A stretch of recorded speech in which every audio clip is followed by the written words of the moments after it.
So Nick Fuentes has been all over social media. I mean, ever since Charlie Kirk passed, he has been skyrocketing in fame, in notoriety, in views, in every single way a person can be influential. Nick Fuentes has seen himself and his numbers skyrocket. So Piers Morgan was recently talking about Nick Fuentes, expressing his criticism, and Nick Fuentes got frustrated. So I don't know exactly what he said, but basically just lashed back out at Piers. And now Piers has finally agreed to bring Nick Fuentes onto his show for an interview, a conversation, a back and forth, whatever the hell you want to call it, whatever happens on Piers Morgan's show. And so I want to watch it. I want to watch it with you because honestly, look, I've seen the clips of Nick Fuentes. I've seen his viral clips where he says something super inflammatory. I've watched a few of his shows for 10 to 15 minutes, but to be honest with you, I don't know much about Nick Fuentes. I don't. I've seen what some people want me to think about him, and I've seen what other people have told me about him in my comments because a lot of people tell me to watch him. So I want to watch some of this interview with Piers Morgan with you so I can actually fully, or at least a little better, understand who this man is. Who this man who is quickly becoming the face of the extreme right is. I'm curious. So let's get into it. Let's watch some of his interview with Piers Morgan. It's my first time watching it. So look, I'm gonna be honest with you. I'm kind of excited. I'm kind of excited to watch it because the clips I've seen of Nick Fuentes, yeah, he comes off as an asshole, but he seems to be pretty funny. And just to preface this for you, I'm not a huge Nick Fuentes hater. I don't know enough about him to hate him, okay? I think he's inflammatory. I think he's funny. I like it how he looks a little bit deeper into things and, wants to get to the bottom of some of these issues that we're facing here in the United States. But obviously, I have my hesitations because the things he says, they could be a little outrageous. But you know what? Let's give it a shot. Let's give him a shot and let's see what happens here. Truth is, it doesn't make a lot of sense to spend all this time talking about Nick Fuentes, but not actually to Nick Fuentes. People who say you shouldn't give him a platform overlook the very obvious fact that he already has a platform of his own, which is... That's so true too. Oh, don't platform Nick Fuentes. He has an enormous platform already. He has more viewers than all of you. Stop saying don't platform him. How about you platform him and then debate him like Piers Morgan is now? If Piers Morgan has a problem with him, platform him, debate him, prove that his ideology is wrong or flawed, exactly like Piers Morgan is about to do right now. Good for you, Mr. Piers. Often bigger than most of the people complaining, and he uses it to speak unchallenged to him, which is often bigger than most of the people complaining, and he uses it to speak unchallenged to his many followers. It's on that basis that I've invited him to appear live and uncensored on my platform, and Nick Fuentes joins me now. Nick Fuentes, welcome to Uncensored. I will say, I do love Nick Fuentes' Christmas background. It's very festive, gets me in the Christmas spirit. Hi, great to be with you. I don't know you. I don't think we've ever met. You can correct me if that's wrong. I know about you. I know that increasingly people are talking about you in a more mainstream environment than you may be used to. So for those who know nothing about Nick Fuentes, I want this to be an opportunity to get to the real person. I don't know who that person is, but I do want to use this opportunity to get there. I've seen you talk as we prepared for this in exchanges with people and on your show. Before we continue here, let me know in the comments whether you are, I'm assuming that they are not going to agree on much because that's why Piers Morgan has always expressed so much criticism towards Nick and why Nick has, done the same back towards Piers Morgan. So let me know who you already agree with more, just from, what they've said in the past or whatnot. Do you seem to agree more with Piers Morgan on most issues, or do you agree more with Nick on most issues? I'm just very curious where you stand before this conversation commences. Saying you fear it's going to be very hostile, it's going to be an ambush, all those kind of things. I don't intend it to be overtly hostile. I don't intend to ambush you. I intend it to be an examination of what you said on the record, an examination of what you believe or what you say you believe, and an examination of what your rising popularity says about the state of the conservative movement in America. So those are my goals from this interview. What are your goals? Why are you doing it? I thought it'd be interesting. And, you've talked a lot about me on your show over the years, and this is the first time you actually extended the invitation. I think it might be the second, actually. I think we talked about doing it during A24 a few years ago, but you've talked a lot about me with the panel, and now you've extended the invitation to talk to me. And I think it'd be interesting for me to maybe clarify some positions and maybe get to know you a little better as well. So I'm looking forward to it. There is a belief that you have two personas. There's one that you roll out now for podcasts and for shows like mine, where you come across as reasonable. And then there's your show on Rumble, where you often come across as having, a very unreasonable view on things. This is what... I also don't think that, that's something that a lot of people do bring up. Oh, Nick Fuentes, when he's on his show on Rumble, when he's talking to his fans, he's crazy. He is a comedian. He says outrageous, outlandish things. But when he goes on a podcast, when he's on Tucker Carlson, when he's talking to people that usually don't watch him as much, he's more reserved. He's more moderate. I don't think that's a crazy thing to do. I think that when people are engaged in their own little community, they can be a little bit more outlandish. They can do more extreme things. They can say more extreme things. They can just be more of themselves. But when they're put on someone else's platform, number one, you are having a conversation with another person and you want to be respectful of that person. You kind of match vibes. That's sort of natural. It's sort of a natural thing to do. But also, look, his Tucker Carlson or whoever else's platform, they aren't fully aware of who Nick Fuentes is. So if you are not fully aware of who someone is, you don't understand their personality, their jokes, their inside jokes. I mean, I think it's pretty natural to play it a little safer, not use inside jokes, not say things that you understand their community might not understand, but yours will. I don't think it's so crazy to have two personas. Coleman Hughes said about you. Nick Fuentes knows exactly what he's doing. He is consciously playing this double game as part of a long-term strategy to become popular enough to take the reins of power, at which point he plans to pivot towards the extreme and unpopular policies that he advocates daily on Rumble. So first of all, what is your response to that? Well, first of all, I would say that Coleman Hughes is a propagandist. He works for the Free Press, which is run by Barry Weiss. So I think you have to consider the source. And Barry Weiss is a pro-Israel partisan. Free Press is just bought out by CBS for $150 million by Larry Ellison or his son, David Ellison. And so I think that's coming from a particular point of view. We can't pretend like...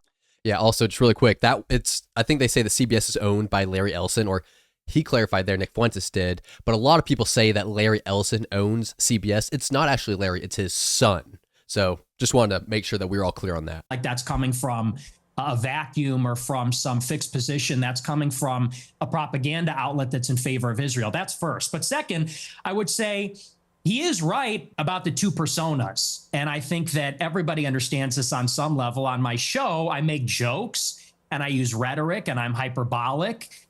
Because for a long time, I had an audience that was small on these like dissident platforms. I was on D Live for many years. A lot of people don't even know what that is.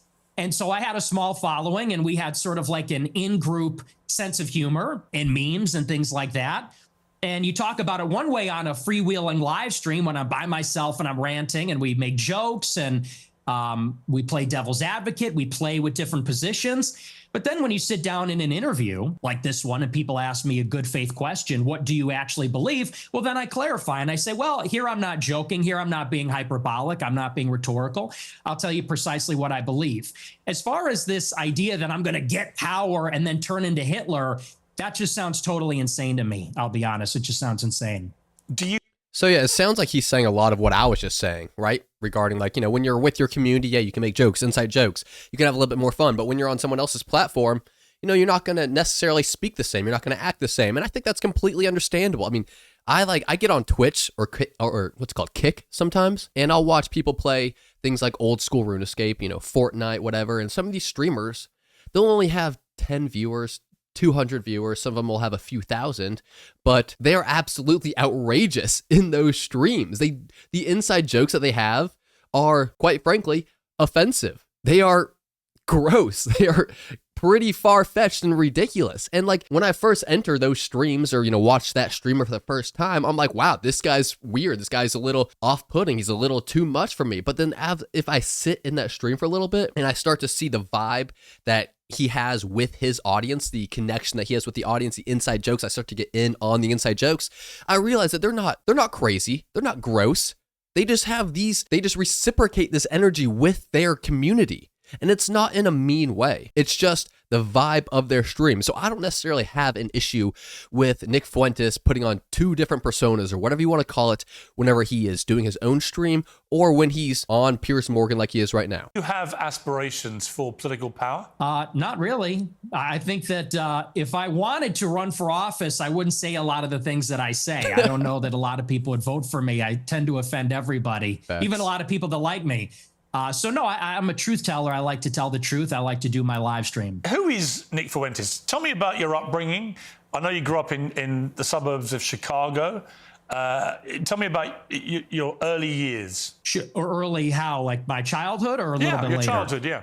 Well, I grew up in the suburbs of Chicago in LaGrange Park, as you say. My parents are ethnics. My father's half Mexican, half Irish. My mother's Italian. And they both came from a pretty rough upbringing themselves. They both were raised by single mothers, not because of divorce, but because both of their fathers had died. They endured a lot of dysfunction. And I think that's one of the reasons they came together and they related to each other and they wanted to create a normal upbringing for their children. They wanted to have a normal family life. And so they moved out to LaGrange Park away from the city. And they raised me and my sister and really put us first. I think that's a big reason why I tend to have a lot of these family values or Christian values. My mother quit her job and stayed at home to raise us. And so I have a very close relationship with my parents, with my sister. We're a very tight family. And we grew up in a pretty idyllic town. And maybe we can sort of get into a conversation about politics from this. I loved my upbringing. My mom stayed at home. My dad was working. We're in a mostly white suburb in Chicago. I was maybe half Catholic, half Protestant. It was a baseball town. I played baseball for many years. In Chicago, we love our hot dogs. We have our baseball parade and get a hot dog. And so I love where I came from. I love the city. It's a working class city. I love the people here. They're very good, humble, down-to-earth, decent people. And I guess I had my political, not to jump ahead, but this is a big part of where my political awakening came from. I sort of left this bubble, if you could call it that. When I went to college in 2016, I went to Boston University and I read a lot of things online and I realized the country does not look like LaGrange Park. It doesn't look like Western Springs or Hinsdale or Elmhurst. It looks very different. The country's undergoing a radical transformation because... So Nick, if I'm understanding this correctly, Groypers, right? Nick Fuentes fans out there, please correct me if I'm wrong. Nick Fuentes grew up in a small town, a small white Christian town, played baseball and everything, and then he left that little small white Christian town and was like, what the fuck is this? Is this what the majority of America looks like? I hate this. This must change. If it doesn't fit my small town, then fuck this. America is going downhill because I see everything now. It's kind of crazy, kind of interesting though. Being someone who's always lived in cities, I'm from Louisville, Kentucky. I lived in Lexington, Kentucky, which is, I guess, a smaller city, but still, probably larger than where Nick's from. I lived there when I went to the University of Kentucky for college, and then I moved to Nashville. I spent a lot of time in LA, Miami, just Atlanta, the big cities. So it's what I've always grown up around. I don't know what it's like to be, in a small town for 18 years. It's just incredibly fascinating that can radicalize you. Growing up in this small town America and going off to Boston and be like, super interesting. I'm learning a lot right now. I'm actually really glad that we're doing this. I'm learning a lot about who Nick Fuentes is, and I'm sure I'm going to learn a lot about what he stands for. So let's keep going. This is fascinating. Because of immigration. And so I saw that and I said, this is not really a desirable change. I don't like the south side of Chicago or the west side or LA or certain parts of Boston as much as I like where I came from. And I guess that's what made me an American nationalist. I said, I want to preserve my home and the things that are familiar to me and the things I like about my home, what makes it America. So that's a little bit about my background. I don't know where you want to go with that, but that's kind of where I came from. My first obvious question is, were your parents immigrants to the United States, or were their parents, or were their grandparents? In other words, at some stage, I presume... I'm curious to hear about this, because obviously his last name is Fuentes, which sounds, I guess, Spanish, right? I'd assume, at least. So I know that he has a lot of issues with immigration and whatnot. So, I'm sure we're going to learn about it, but I am curious about his lineage. Where his parents are from, his grandparents are from, and everything. Because, where do you have these views? Is anti-immigrant, anti-non-white views, right? But your last name is Fuentes.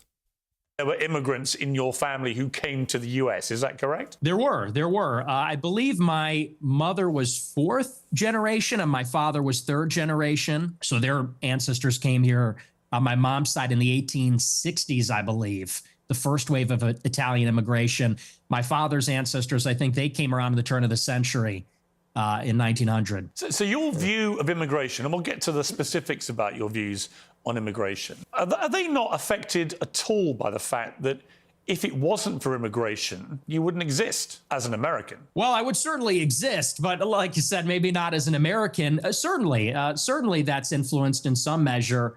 But I think that the kind of immigration that we had for a long time in the country, it's different than the immigration that we have now. And let's just say for openers, it's different immigrants. They're coming from a different place with a different culture, a different religion. It's not the same as it was. So first, you have... I mean, he's partially correct there, but it's also true that, for example, he mentioned Italians is one side of his family is from Italy. When Italians first started immigrating to the United States, they were very discriminated against. Yeah, very. People did not like Italians. They were discriminated against in, nearly every single way. Like the way that a lot of people that are against immigration now, the way that they look at Mexicans or Somalis or, you pick whichever one, a lot of the Republican Party, pick whichever country a lot of the Republican Party wants to stop immigration from. A lot of people were against Italians coming here to the United States too. So just something to keep in mind. A qualitative difference. My ancestors, for the most part, I have 3 European grandparents from Ireland and Italy, 1 from Mexico. They came from Europe. They came from a society that's come in since 65, since Hart-Celler. They're coming from China, India, the Northern Triangle, Mexico, Venezuela. And so first, they're just different people. Secondly, it's a quantitative difference. There's way more, and it's an unceasing, always increasing wave. For the first 3 or 4 waves of immigration, you would have a major influx of immigrants, and then it would stop. And then you'd have another wave, and then it would stop. This one, it just keeps going up for 35 years, and it's too many. So that's really where I would draw the distinction between maybe where I originate from. I would even just simply call that immigration. What this is an invasion. It's a completely different policy. But you mentioned, can't even call it the same thing. But you mentioned Mexico in that list, and your father is half Mexican. So yeah. By your criteria, part of the invasion would include your father, presumably, and his immediate descendants who came from Mexico. Not really true, because when my father's ancestors came here, it was a small fraction of the total immigrants that came from Mexico. I don't believe that we should have 0 immigrants forever, or even 0 immigrants from non-white countries. But you have to draw the distinction. My father's father, he was here in the 40s and 50s. It was his parents, or I believe either his parents or grandparents, that came here even earlier. Up until 1965, 90% of the immigrants were coming from Europe. I have no problem with that. If we have 10% of them coming from Mexico or Latin America, maybe that's reasonable, but that's not what it is now. Now you've got 10 million illegals in 4 years under Joe Biden, and you got millions more legal immigrants from China, India, Venezuela, El Salvador. And it's so many with no break for assimilation, and they're all from non-white countries. So I think he does have a point here with just the sheer volume of immigration into the United States now with no breaks for assimilation, how that could lead to a lot of other issues that, immigration in the past necessarily wouldn't have to deal with. And I truly do believe, I think that there's some importance in understanding where you come from, retaining some of that culture. But it is also important that we as Americans maintain some type of individual culture as well, an American culture. So when you do have these enormous waves, these never ceasing waves of immigrants coming into the United States, not assimilating, not even learning English, not even wanting to live outside of a community that is just fully people from your country, of course that's going to cause issues. And we're going to see the consequences of that for decades to come. It is crazy to think that you can have a country without some type of singular agreed upon culture. That is not a country that can survive. So Nick does have a point here that the immigration that we are seeing, it is dangerous for the survival of America. It is. And look at me. Do I look white to you? No, I'm Spanish, I'm Filipino. Granted, I'm half white, German and Irish, but clearly I'm not 100% white. And so when my grandparents came over to the United States, when they moved to Boston, from the Philippines, look, I'm so happy that they maintained a bit of the Filipino culture. You know, they would cook Filipino dishes. They would, I mean, honestly, they would teach us about Filipino culture a little bit, but for the most part, they made sure that they assimilated. Their children, my mom, all of her sisters, her brother, they spoke in English.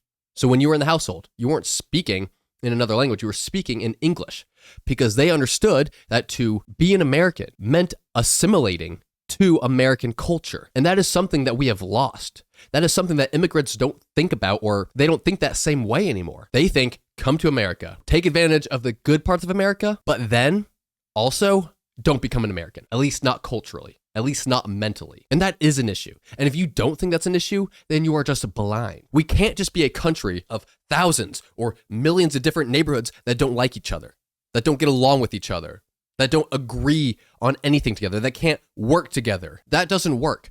That's not how you build a strong country. And so when people say diversity is our strength, look, there's some truth to that, right? Like if you had a different upbringing, your perspectives are different, you see things in a different way than this person does, and then you are both educated, you both become engineers, and then you're working on a project together, and you're both hired by merit because you're the best at what you do, but you also see things slightly different because of your diverse upbringings, your diverse backgrounds, then that might work really well together to create a great product, to see your mission completed successfully. But when you're saying diversity is a strength just because everyone's so different, that's an inaccurate statement. Diversity alone is not a strength. And so what we're seeing now is thousands or millions of different pockets of people that are incapable of working together, that just dislike each other, that don't see eye to eye on anything. And that, ladies and gentlemen, is an enormous problem here in the United States. And we're going to see that become an even larger problem over the years to come,